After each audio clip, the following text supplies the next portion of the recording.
They can, but there was a race on pit road. Remember, we talked about the fuel fill time on the Penske Porsches versus the Audis, and there you see Romain Dumas, who is now behind the wheel.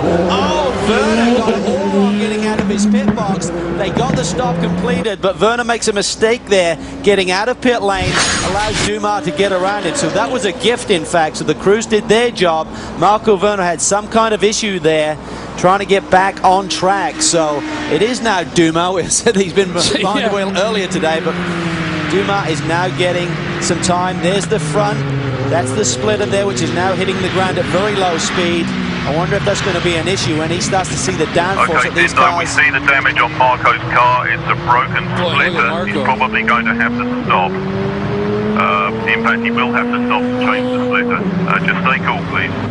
That's Ron Mathers talking to Dindo Capello, saying that the car in front of you, your teammate Marco Werner, will need to make a pit stop and replace that nose and splitter. So that was a costly mistake for Marco Werner. If the team have decided that has to be changed. Marco is shaking his fist at Dumas coming out of Moss, going, why are you doing that so slowly? And they've got it going, there is the new nose that will be going on that car. And you wonder what the problem was that caused that, or was it just 850 Newton-pounds of torque that was the problem coming out?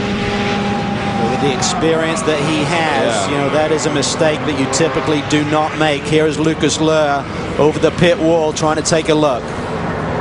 Guys, part of the problem is if you're in this last pit stall where the number 2 was, Marco Werner, when you leave, it is sharply downhill and it's not a straight out of your pit box. You actually have to maneuver around the penalty box sign there as you head back onto pit lane. It's a pretty sharp turn to the left, and it's somewhat off camber and downhill. So I think with cold tires, just got out there. His tires had cooled a little bit, a full load of fuel. He's in a hurry to get out there, going downhill. Got to turn the car to the right. It just all adds up to a big problem for Marco Werner. Take one more look at it, Cal, and watch it right here. There you see it, the cars drop down about the same time. Dumas gets out before Dindo Capello. We're looking at Marco Werner there. You see the penalty box over to your left side, and he's completely sideways and just can't correct it. When he gets off the gas, the car just understeers straight into the wall and has damaged that front splitter. And we saw Brad Kettler and driver Lucas Luhr looking that car over, trying to determine, do we need to stop? We'll find out when we come back to Mosport.